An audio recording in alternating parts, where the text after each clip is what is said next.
જય શ્રી કૃષ્ણ ફ્રેન્ડ્સ, આજે આપણે master chef special super unique drink બનાવશું. એકદમ ઠંડક આપે એવું. અને ફ્રેન્ડ્સ, એસિડિટી તમને થતી હોય તો આ જરૂર પીજો, એસિડિટી પણ મટાડે છે. સો બનાવવાનું શરૂ કરીએ. સો મિક્સર ગ્રાઇન્ડરમાં લઈશું શેકેલી વરિયાળી. ફ્રેન્ડ્સ, વરિયાળી તમે વધારે શેકી કાઢો અને પછી ગ્રાઇન્ડરમાં એનો પાવડર બનાવીને પાવડર તમે ફ્રીજમાં મૂકો તો આ સ્ટેપ નહીં કરવો પડે દર વખતે. આદું, ફુદીનો,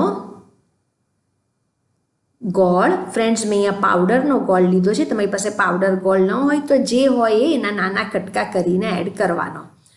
2 આઈસ ક્યુબ અને દહીં. હવે બધું બરાબર બ્લેન્ડ કરી કાઢવાનું છે.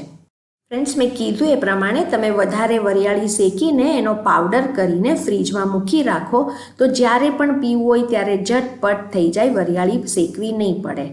સુપર ટેસ્ટી મસ્ત લાઇટ ગ્રીન કલરનું ડ્રિંક તૈયાર છે. એકદમ રિફ્રેશિંગ છે. હવે સર્વ કરશું.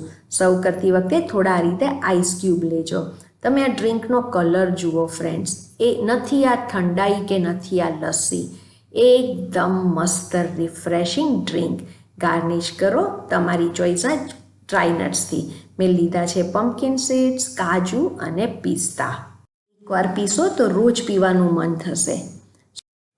ઠંડક અને તાજગી આપે એવું માસ્ટર શેફ વાયરલ ડ્રિંક તમે પણ બનાવો. રેસીપી ગમી હોય તો નીચે કમેન્ટ સેક્શનમાં કહેજો રેસીપી કેવી લાગી. તમારી કમેન્ટ મારે માટે બહુ જ ઇમ્પોર્ટન્ટ છે. Thank you for watching.